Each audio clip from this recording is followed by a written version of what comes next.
मिनश्शैतानिर्रजीम बिस्मिल्लाहिर्रहमानिर्रहीम अस्सलामु अलैकुम वरहमतुल्लाहि वबरकातुहू। कामयाबी के एक अहम उसूल को लेकर महमूद अली यासूबी आपकी खिदमत में हाजिर हुआ हूँ। दोस्तों, जैसा कि गुज़श्ता वीडियो में कामयाबी के कुछ 5 उसूल आपकी खिदमत में अर्ज़ कर दिया था, तो आज भी एक अहम उसूल जो हमारे तलबा व तालिबात की बहुत बड़ी ज़रूरत है, इस हवाले से आज आपकी खिदमत में कुछ अराइज़ अर्ज़ करना चाहूँगा कि देखें कि इंसान के 2 जन्म है। एक जन्म यह है कि इंसान मुल्क अदम से वजूद में आ जाता है, यानी वो उसका फ़िज़िकल अपीयरेंस इस दुनिया में आ जाता है। एक जन्म यह है जिसको हम बर्थडे के तौर पर बहुत अहतमाम के साथ मनाते हैं। लेकिन इंसान का एक और जन्म भी है जो बहुत ज़्यादा अहमियत के हामिल है, इस जन्म से बहुत ज़्यादा अहमियत के हामिल है। वो जन्म जिसको अल्लामा इक़बाल ने खुद ही कहा है कि खुदी को कर बुलंद इतना कि हर तकदीर से पहले खुदा बंदे से ख़ुद पूछे बता तेरी रज़ा क्या है। तो ये दूसरा जन्म है इंसान का। वो दूसरा जन्म ये है कि देखिए, आज हम अपने मुआशरे में क्या देखते हैं कि हमारे अगर पड़ोस में या हमारे रिश्तेदार में किसी शख्स ने किसी ख़ास फील्ड में कोई डॉक्टरेट किया है या माहिर हुआ है, मसलन कोई क्या है मेडिकल के स्पेशलिस्ट हो गया है, तो हम उसके देखा देखी में हमारे इर्द गिर्द के लोग सब मेडिकल के फील्ड में जाने लग जाते हैं। और इसी तरह से किसी और फील्ड में दुनिया का अगर आप ले लें तो उसका दूसरे के देखा देखी में जाते हैं, जिससे इंसान को कामयाबी नहीं मिलती है। इंसान को कामयाबी कब मिलती है? इंसान को कामयाबी उसी सूरत में मुमकिन है जब उसे अपने अंदर मौजूद सलाहियतों का इल्म हो जाए। ये बहुत बड़ी बात है कि जिस इंसान को ये पता चल जाए कि देखें, परवरदिगार आलम ने मुझे जिस काम के लिए खलक किया है, अगर किसी को ये पता चल जाता है तो ये क्या है, दूसरा जन्म है।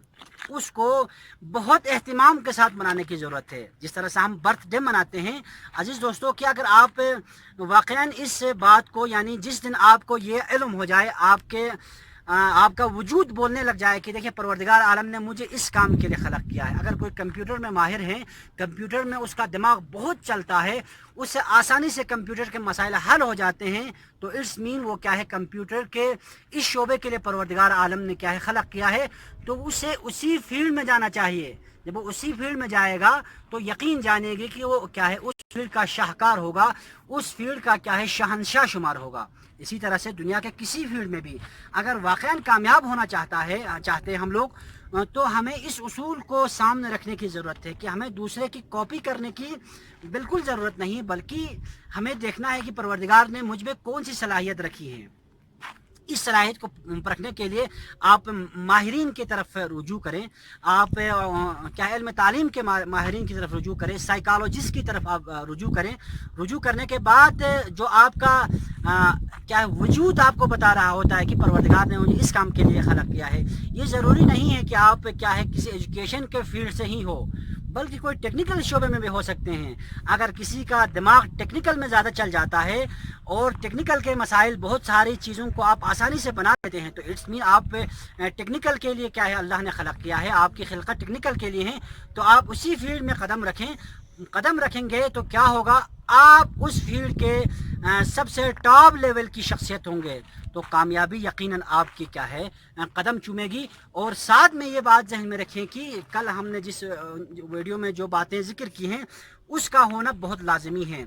जब तक इंसान जिस फील्ड में भी हो, लेकिन ये 5 उसूल उसकी ज़िंदगी में जो हमने पहले वाली वीडियो में अर्ज़ किया है मौजूद नहीं हो, तो वाक़ईन कामयाब इंसान नहीं कहलाया जा सकेगा। इस वजह से मैं तमाम दोस्तों से और अपने देखने वाले नाज़रीन की खिदमत में अर्ज़ करूँगा कि आप इस बात को ज़रूर जहन में रखें कि देखिए परवरदिगार ने आपने किसी दूसरे का नहीं देखना है कि वो क्या बना है, वो पायलट बना है, वो इंजीनियर बना है, वो डॉक्टर बना है, नहीं देखना। बल्कि आपको कामयाब होना है तो आपने अपने वजूद को देखना है, अपने ज़मीर को देखना है। और आपका वजूद और आपका ज़मीर जिस चीज़ के बारे में आपको यकीन दिलाता है, जिस चीज़ के बारे में आपको कहता है कि आप इस फील्ड के लिए अल्लाह ने खलक किया है, तो आपने उस शोबे में आपने आंखें बंद करके कदम रखना है। ऐसा नहीं है कि आपने यूं कदम रखा और कामयाबी के आप उरूज पर क्या है, ओज सुरिया पर पहुंचे, ऐसा नहीं है। लेकिन क्या है, इंशाअल्लाह आने वाले वक्तों में आपको कामयाबी की एक अजीम मंजिल आप के मुंतज़िर होगी और आप कामयाबी के उस अजीम सितारों में से आप भी करार पाएंगे। इन्हीं कलिमात के साथ मैं इजाज़त चाहता हूँ। वस्सलामु अलैकुम वरहमतुल्लाहि वबरकातुहू।